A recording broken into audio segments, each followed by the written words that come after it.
నమస్తే అండి. కథల నేస్తానికి స్వాగతం. ఈరోజు మనము భారతీ రామచంద్రుని గారు రచించిన తెలివైన కోడలు అనే ఒక చక్కని కథను విందామండి. ఇక కథను మొదలు పెట్టేస్తున్నానండి. కాస్త కూడా నమ్రత మర్యాద లేవమ్మా. ఎలా పెంచుతారో ఏమో. అడిగిన దానికి పుల్ల విరిచినట్టు సమాధానాలు చెప్తుంటారు ఈ కాలం పిల్లలు. ఏం నేర్చుకుని వస్తారో. మూతి 3 వంకర్లు తిప్పుతూ జనాంతికంగా మాట్లాడుతోంది మహాలక్ష్మమ్మ. ఎవరిని అమ్మా శ్లేషార్థాలతో అంటున్నావు? అప్పుడే ఇంట్లోకి వచ్చిన కొడుకుని చూసి గతుక్కుమంది మహాలక్ష్మమ్మ. శృతిని గురించేరా? ఏదో గుర్తుకు వచ్చి అనుకుంటున్నాను. సరేలే, ఎవరి గురించి అయితే నాకెందుకు గాని నా కాఫీ నాకిచ్చేయి నాటకీయంగా అంటూ తన రూంలోకి వెళ్ళాడు. మంచం మీద కూర్చున్న స్వాతి కళ్ళల్లో నీళ్లు ఉబుకుతున్నాయి. సుధీర్ని చూసి ముఖం పక్కకు తిప్పుకుంది కన్నీళ్లు కనిపించనీయకుండా. సుధీర్ ఫ్రెష్ అయ్యి వచ్చి స్వాతికి ఎదురుగా కూర్చున్నాడు. చుబుకం బట్టి బతిమాలుతూ, అమ్మ మాటలు పట్టించుకోకు స్వాతి. ఆవిడ ఎప్పుడూ ఎదుటివారిని ఏదో ఒకటి అంటూనే ఉంటుంది. నిజంగా నీలో తప్పు ఉండి కాదు అనడం ఆమె మానియ. అంతే, అందుకే నువ్వు పట్టించుకోవద్దు అంటాను. తలూపి కళ్ళు తుడుచుకుని లేచింది స్వాతి. స్వాతి పెద్ద కలివిడిగా ఉండదు. అడిగిన వాటికి సమాధానాలు చెప్తుంది. చొచ్చుకుపోయి గలగల మాట్లాడడం చేతకాదు. అన్ని పనులు వచ్చు. తన బాధ్యతలను సక్రమంగా నిర్వర్తిస్తుంది. ఎవరైనా అనవసరంగా మాట అంటే చాలా రోషపడుతుంది, బాధపడుతుంది. పుట్టింట్లో కూడా అంతే. ఊహ తెలిసినప్పటి నుండి అమ్మా నాన్నల చేత ఒక్క మాట కూడా అనిపించుకోలేదు. పద్ధతిగా ఉంటుంది. అందరూ స్వాతి బంగారు తల్లి, స్వాతి ముత్యమే అంటారు. మితభాషి. తనకు నచ్చితే స్మితభాషి కూడా. పెళ్ళయి 4 నెలలవుతుంది. సుధీర్ సాఫ్ట్వేర్ కంపెనీలో జాబ్ చేస్తాడు. స్వాతికి బీటెక్ అవగానే మంచి సంబంధం అని పెళ్లి చేశారు. సుధీర్కు ఒక తమ్ముడు, చెల్లి. ఉద్యోగం ఇష్టముంటే చెయ్యి, లేకపోతే బలవంతం లేదు అన్నారు. అత్తారింటికి వచ్చిన 2 నెలల్లోనే అత్త చుక్కలు చూపిస్తోంది. ఏదో ఒక వంక పెట్టి సూటిపోటి మాటలంటుంది. తనను పరోక్షంగా అంటుంది. కూతురు శృతినైతే డైరెక్టుగానే వాయిస్తుంది. ఇళ్ళ లెక్క చేయదు. ఎక్కడివక్కడ వదిలేసి పోతుంటుంది. స్వాతి ఇల్లంతా నీటుగా సర్ది పెడుతుంటుంది. శృతికి వదిన స్వాతి అంటే చాలా ఇష్టం. అమ్మ తనను తిట్టినా ఊరుకుంటుంది గాని స్వాతినేమైనా అంటే అస్సలు ఒప్పుకోదు. మరిది సురేష్ కూడా వదినతో చాలా గౌరవంగా ఉంటాడు. ముగ్గురు దగ్గర ఒకే వయసు వాళ్ళవటంతో కబుర్లు చెప్పుకోవడం, ఏదైనా గేమ్స్ ఆడుకోవడం చేస్తుంటారు. స్వాతి పెద్దగా మాట్లాడదు. అన్నా చెల్లెళ్ళ కబుర్లు విని ఎంజాయ్ చేస్తూ ఉంటుంది. మహాలక్ష్మమ్మకు ఇది సుతరాము ఇష్టముండదు. కోడలు రిజర్వ్డ్గా ఉంటుందని, పొగరని ఆమె భావన. స్వాతిలో ఏదో ఒక లోపం వెతుకుతూనే ఉంటుంది. సరిగ్గా సమాధానం చెప్పదని దిప్పుతుంటుంది. ఆవిడలా మాట్లాడుతుంటే స్వాతి భరించలేకపోతోంది. బాధతో కోపంతో ఉక్కిరిబిక్కిరవుతోంది. ఆ మాట్లాడే ఒక మాట కూడా మానేసి సైలెంట్ అయిపోతుంది. స్వాతికి అత్తగారు పెట్టే నస విసుకొస్తోంది. ఉద్యోగం ఎత్తుకుని బయటికి వెళితే ఈ గొడవ వదులుతుందని జాబ్కి అప్లై చేయడం మొదలుపెట్టింది. ఆ రోజు సుధీర్ తోడురాగా ఇంటర్వ్యూకి వెళ్ళింది స్వాతి. తీరా లోపలికి వెళ్లే సమయానికి తల తిరిగి వాంతు చేసుకుంది. సుధీర్ కంగారు పడిపోయి అటు నుండి అటే హాస్పిటల్కి తీసుకువెళ్ళాడు. లేడీ డాక్టర్ చెక్ చేసి స్వాతి ప్రెగ్నెంట్ అని చెప్పింది. ఆ రోజు ఇంటిల్లపాదికి ఆనందం అవధులు దాటింది. శృతి స్వీట్లు పంచి సెలబ్రేట్ చేసింది. మహాలక్ష్మమ్మ కోడలిని కాలు కదపనీయకుండా టైంకి భోజనం, ఇష్టమైనవన్నీ అడిగి చేసి తినిపించడం చేస్తుంది. అంతటితో ఊరుకుంటుందా? అన్నీ తను చెప్పినట్టే చేయాలి. తను పెట్టినవన్నీ తినాలి. కూర్చోకూడదు, నిలబడకూడదు. సహించకపోయినా తిని తీరాలి. ఆమె అతి జాగ్రత్త భరించడం కూడా కష్టమే అయింది స్వాతికి. సురేష్, శృతి వదినను అపురూపంగా చూస్తున్నారు. స్వాతికి ఇదో సరికొత్త అనుభవంలా ఉంది. ఉద్యోగం సద్యోగం అటకెక్కాయి. మొదటి నుండి స్వాతికి ఉద్యోగం చేయాలని పెద్ద ఇంట్రెస్ట్ ఏమీ లేదు. 3వ నెలలో స్వాతి పుట్టింటికి పోయి వచ్చింది. 7వ నెలలో సీమంతం చేసి పురిటికి తీసుకువెళ్లారు. స్వాతికి బాబు పుట్టాడు. అందరూ స్వాతి పుట్టింటికి వెళ్ళి బారసాల చేసుకుని వచ్చారు. బాబునెత్తుకుని సారితో వచ్చింది స్వాతి. 3వ నెల వెళ్లేలోపు ఈ లోపల సురేష్కి కొన్ని సంబంధాలు చూశారు. చివరకు వాళ్ళుండే సిటీలోనే అమ్మాయి కుదిరింది. అంగరంగ వైభవంగా పెళ్లి జరిగింది. అమ్మాయి తరపు వారికి ఫ్యాషన్స్ బాగా ఎక్కువ, కింద చూపు లేదు, హైపైగా ఉన్నాయి. వాళ్లే నాగరికత తెలిసిన వారన్నట్లు పెద్ద బిల్డప్. ఊర్లోనే కాబట్టి పెళ్ళైన వారం లోపల ఒకరోజు వియ్యాల వారిని భోజనానికి ఆహ్వానించారు. అన్నీ తెప్పించిన బాపతే. వడ్డనకు స్పూన్లు, గిన్నె స్పూను చేత్తో పట్టుకుని వెయ్యనా వెయ్యనా అంటారు. స్పూన్తో ఎంత కూర పడుతుందని అందరూ మొహమాటానికి పోయి అర్ధాకలితో తిరిగొచ్చారు. ఇంటికి తిరిగొచ్చి శృతి, సుధీరు వాళ్ళ నాన్నగారు ఒక్కటే నవ్వుకోవడం.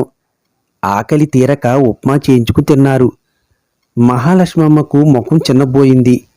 సురేష్ అక్కడే ఉండిపోయాడు. అది కొంత నయం, వీళ్ళ మాటలు వినలేదు అనుకుంది. కొత్త కోడలు వచ్చింది. వదిన, అన్న, అక్కలు వచ్చి దింపారు. మహాలక్ష్మమ్మ గారిని ఆకాశానికి ఎత్తిపట్టారు. ఆమె వంటను తెగ మెచ్చుకుంటూ సుష్టుగా భోజనాలు చేశారు. ఆమెకు వాళ్ళ ప్యాషన్స్, గొప్పలు చెప్పుకోవడం బాగా నచ్చినట్టుంది. వాళ్లతో ఎంత బాగా మాట్లాడతారో, అదే మా వాళ్లతో అంటీ ముట్టనట్లు ఉంటారు అనుకుంది స్వాతి.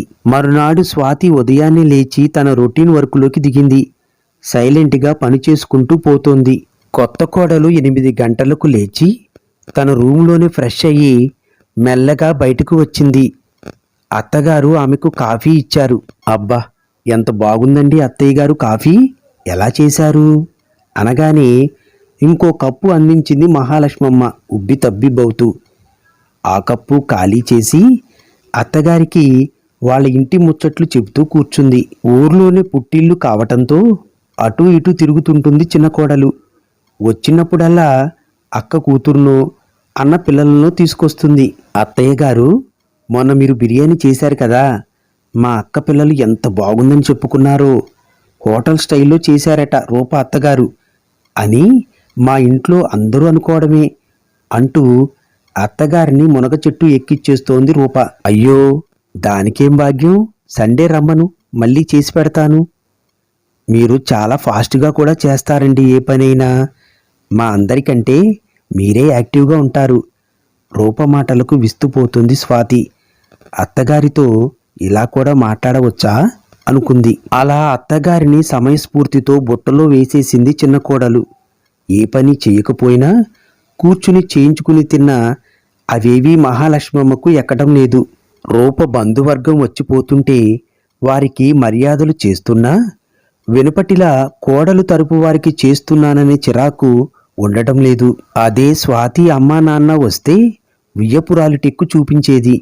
స్వాతిలో ఏదో ఒక లోపం వెతికి వాళ్ళ అమ్మకే నేరాలు చెప్పేది. రూప తనను విమర్శించే ఛాన్సే ఇవ్వటం లేదు. ముందుగానే ఊహించి తగినట్టు మాట్లాడి టాపిక్ డైవర్ట్ చేస్తుంది.